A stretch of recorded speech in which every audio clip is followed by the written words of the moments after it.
Friends, હું છું તૃપ્તિ Jodhani from Surat. આપણે પ્રોટીન પાવડર અને સ્પિરુલિના ટેબ્લેટ છે જે વજન વધારવા માટેનું કામ કરે છે. 1 મંથ પહેલા આપણે આ ભાઈને આપી હતી, તો એનું રિઝલ્ટ જાણશું કે શું એને ફેરફાર લાગે. તમારું નામ? મારું નામ પ્રતીક છે. ઓકે, 1 મંથ પહેલા મેં તમને આ સ્પિરુલિના ટેબ્લેટ અને પ્રોટીન પાવડર આપ્યો તો તમને શું ફેરફાર લાગ્યો? 1 મંથ પહેલા મારું વેઇટ 64 હતું અને અત્યારે મારું વેઇટ છે 69, તો 5 કિલોગ્રામનો વધારો થયો છે. ઓકે, તો ફ્રેન્ડ્સ, જેને વજન વધારવો છે 1 મહિનામાં 5 કિલો પ્રતિકભાઈનું સ્પિરુલિના ટેબ્લેટ અને પ્રોટીન પાવડરથી વધ્યો છે.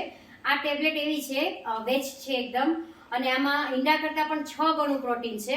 પ્લસ આ પ્રોટીન પાવડર છે જે ગાયના દૂધમાંથી બનેલો છે, વે નામના પ્રોટીનમાંથી, અને સુગર ફ્રી છે, કોઈ પણ જાતની શરદી કે એવું થતું નથી, અને કેમિકલ ફ્રી છે. તો જેને પણ વેઇટ વધારવું છે તે ફટાફટ મને કોન્ટેક્ટ કરે. Thank you. હા, અને બીજા જે પ્રોટીન પાવડર છે એનાથી તમને કફ કેવું થાય, પણ આનાથી થતું નથી. મેં પહેલા બી ટ્રાય કરી હતી, પણ એનાથી તમને મતલબ કે શરદી ને એ બધી વસ્તુ થઈ જાય, પણ આનાથી થયું નહીં. એટલે આ શુગર ફ્રી ને સારો છે. ઓકે ફ્રેન્ડ્સ, તો આપ સાંભળી જ રહ્યા છો રિવ્યુ કે એકદમ સુગર ફ્રી છે. આ ભાઈને એનાથી શરદી પણ નથી થઈ અને એનું રિઝલ્ટ પણ બહુ જ સરસ મળ્યું છે. તો જેને પણ વેઇટ વધારવો છે તે મને ફટાફટ કોન્ટેક્ટ કરે. Thank you.